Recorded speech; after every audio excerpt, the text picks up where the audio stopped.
people started appreciating what I did. Of course, and so your formal dance training started somewhat later, I guess, if you were playing rugby at the time. Yeah, I did start when I was 7 years, but normally a dancer starts 7 years. I started when I was about 12, 13, around that age. I see. That time, no one went into dance. I was at Keria the first time. We went to Isipata. Imagine me going and dancing. Yeah. Even guys dancing in school was a big joke for us. So, but at that time, but now, males, you get plenty of male dancers. And in Colombo. I see. That time there were not much dancers in Colombo, but now there are. So you were the pathbreaker for them. I always admire Ravi Bandhu. He was my colleague with me. He was another break. So you had a few contemporaries, but I'm sure that you all were we're few still together, as opposed to many. Ravi and me are still together. We same journey.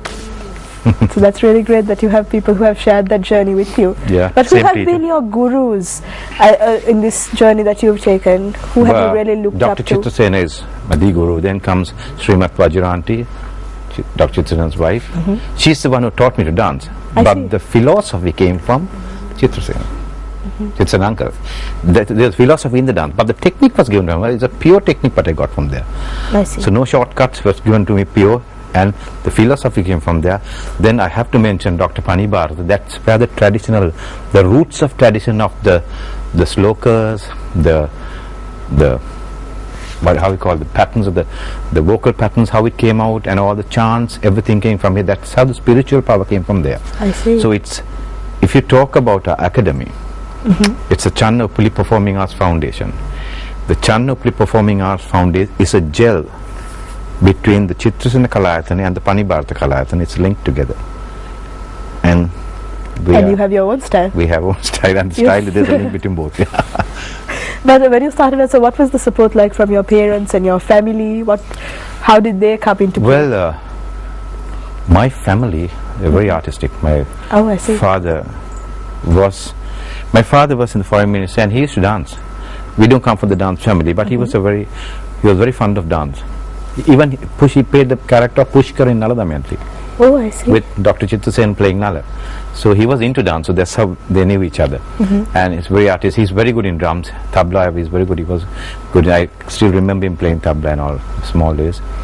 My mom, she's very beautiful.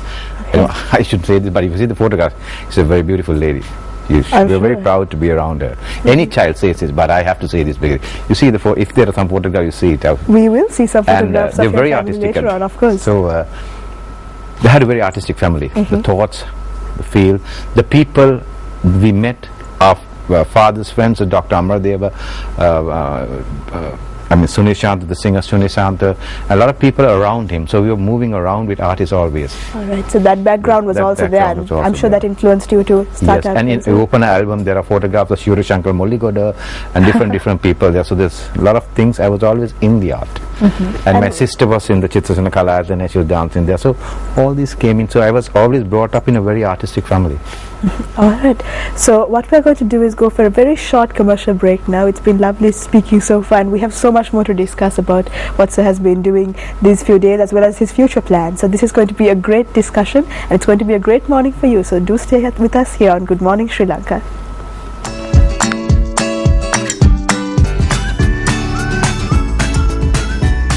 You're here with us on Good Morning Sri Lanka. You're here with me, Amaya, and it's been, if you just missed the first segment, we're speaking to a legend in the field of dance here in Sri Lanka, someone who has really captured Sri Lankan culture in everything that he has done, and that's Kalashuri Channa Vijayawardena. And he's here with us in the studio today, the man himself. It's great to have you here again.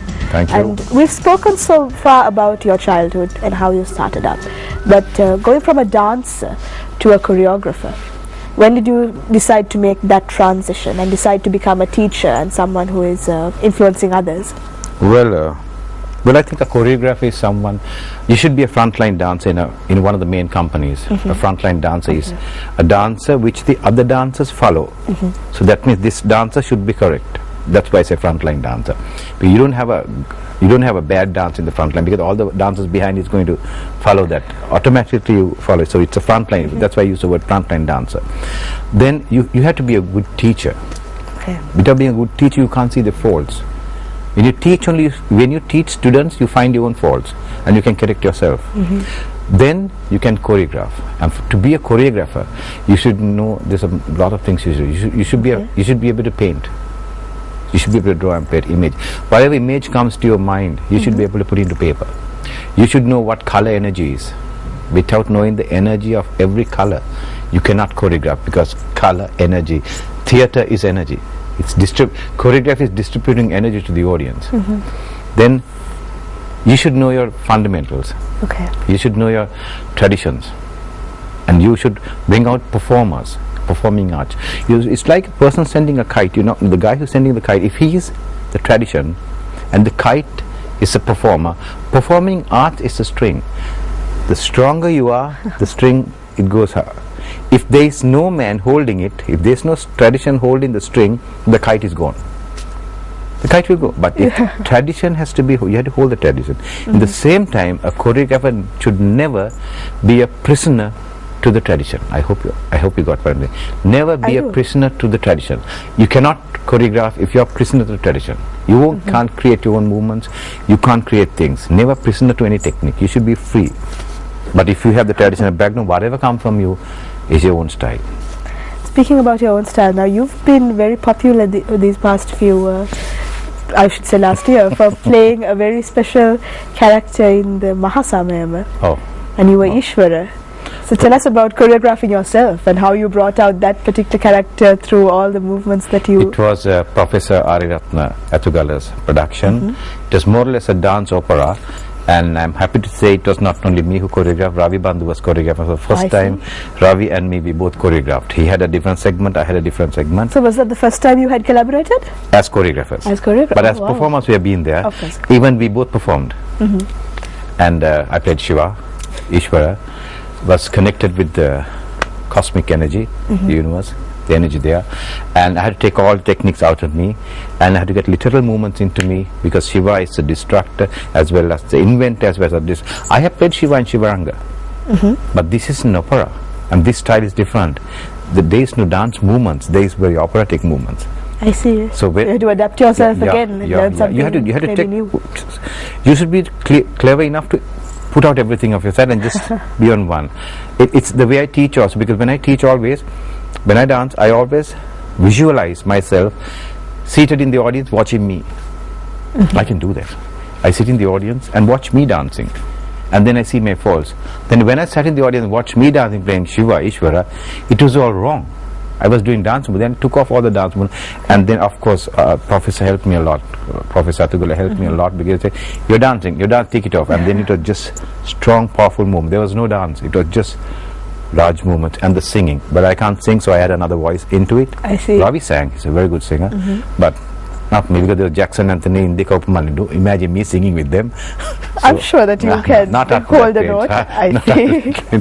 So costumes are different, backdrops of image is massive production. So again, this is a new experience for you, would you say? Oh yeah.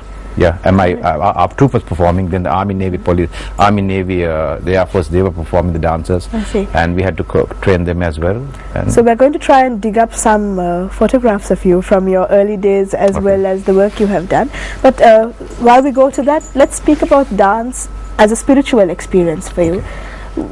You've spoken so much about this aura and how you can channel all the energy around you, but really, how does that come into dance? And we have some photographs now. Oh, that's Upuli. So again, dancer. All these dances that you've choreographed. That's the opening of Nelum Pokana. I see. You see these cable girls come, there's the angels coming, but the goddesses coming from that's my daughter and myself. So again, all of these are a lot of spiritual aspect going into this choreography. This is a very spiritual. That's Candian, which is very popular. Best. That's my daughter and myself. I see.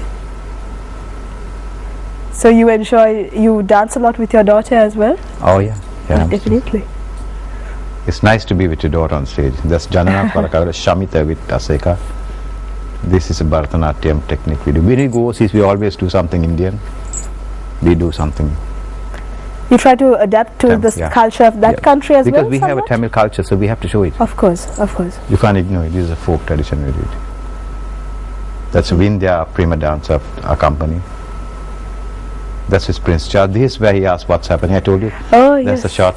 This is Jimmy Carter.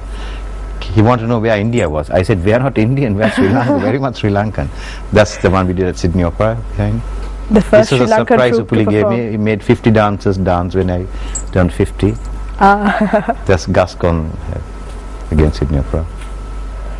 So dance has really helped you go That's places. Upuli playing as well. Kueni, and that's I one of see. Upuli's fantastic performances. Kueni. He's training Airangani Singh actors. This is Oh, wow. Amitabh Bachchan. There's a familiar face. And Jackie Line, yeah, exactly. This is in Washington. This is training the Italian dance company in Italy, in Rome. Wow, okay. We gave a training to them. We did workshops with them.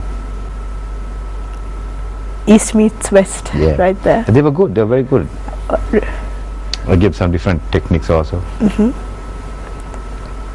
So you're doing so many different things now as well, as opposed to... Yeah, sending the culture away. That's also Rome. That's myself and Vindya. Sigrid. These are teaching some Russian girls. I see. That's Jackie in Haifa. Bottom, that's Jackie in Haifa. That's Haifa. The opening. So that dance was choreographed by you as well. I see. That's Upuli, myself and Aseka. That's Amitabh Bachchan again. Jackie.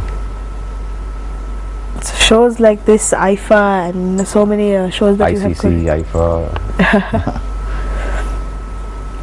That's a very Do popular you choreograph. find that you learn something new Every day. during every day? Every day you choreograph, every day you learn. I see. There's something you learn every day.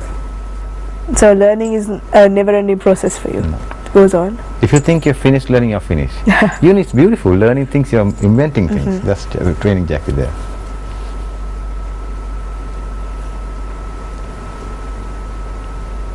And this is the same ethic that you try to give to your dancers as well, I'm sure. Right. They have to be choreographed. They have to. Choreography is, it's like childbirth. The childbirth. When you get the feeling, and if you've done a good production, you get that's Aseka and Pearl of the Indian Ocean. Oh. She's coming out of the pearl. A lot of these are taken overseas. These are taken in Japan. They play the lion flag. Oh, I see. So as a troupe, you travel abroad a lot as well? That's myself small. In the one in the middle, that's Paddington Station coming to we came by ship, come to the harbour. Oh. That's myself small in Rangoon. That's only one. School There days. you are. Hello. Somewhere when you were playing rugby, I'm sure. That's the day we got married, 91. No rugger shots. No rugger shots. I miss a rugger shot. That's the first item slide. I told about I took the sports movement. Oh, okay. That's a shot of that. That's when I partnered Kema, who is also a very good dancer. Kema. So That's me. that's you. Very acute observation there. But these photos really show, the body of work that you've done. And now you said that you celebrated 50 years as well. And when you look back 5 now, years ago. So I'm not 50. I'm 40, 15. Sorry? I'm 40, 15. Not That's 55. All right. We will say it any way you like to say it, sir. But because I guess dance and what you do keeps you young as well, and you're always training. No, I think age is just letters. It's just you come 1, 2, 3, 4. That's not life. Life is you think young. It's the way you think, the way you work, the way you move. But That's what life. kind of work ethic have you had to adapt and train? Instill in yourself to have this discipline. You have to sacrifice your whole self. You have to trust yourself, and the main thing is you have to challenge yourself. If you challenge yourself, you can achieve. Without challenging yourself, you cannot achieve. It is a challenge between yourself. That's why I tell all my students, challenge yourself. Challenge yourself. All right. Then the others will be behind.